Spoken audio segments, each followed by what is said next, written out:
We are here as our religious and society demand to share in the joy of our children who have made us proud and who will now have the chance to contribute their quota to the transformation of our state and our country. It will be out of place to begin my address without acknowledging the foresight and the vision of the late President Umar Musa Yar'Adua, who as the then governor saw it that this magnificent edifice come to life. Posterity will continue to be favorable to him and to his successors, Barrister Ibrahim Shehu Shema and Right Honorable Aminu Bello Masari, for sustaining this legacy. We embark on improving the standard of education by upgrading the infrastructure, facilities of our existing schools across the pocket of the state, building new schools, recruiting additional manpower, over 7,325 teachers to be precise. We were also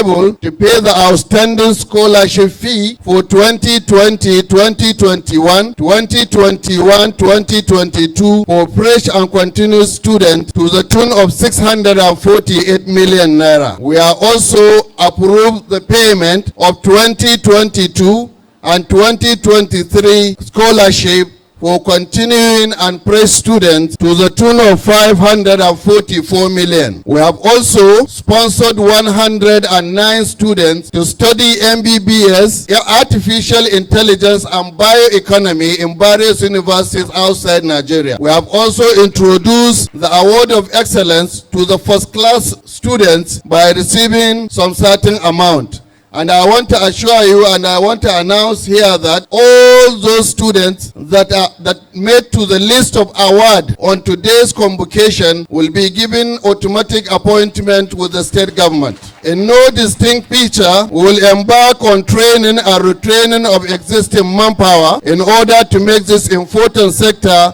responsible to the challenges of the modern age. We believe that a learned society that is attuned to the demand of its efforts in much successful one. That is why my administration will continuously commit a huge percentage of the state budget to the education sector. Notably, the roles being played by the Tertiary Institution Trust Fund, providing funding for infrastructural development and training and development of staff cannot go unappreciated. Let me conclude my address by restating the congratulations of the good people of Katsina State to Alhaji Saidu Barda, Right Honorable Aminu Bello Masari, Senator Ibrahim Ida, as well as families of Hajia Hatsi Ira Inko and Alhaji Garba Ammani for the honor. Congratulations, all of you.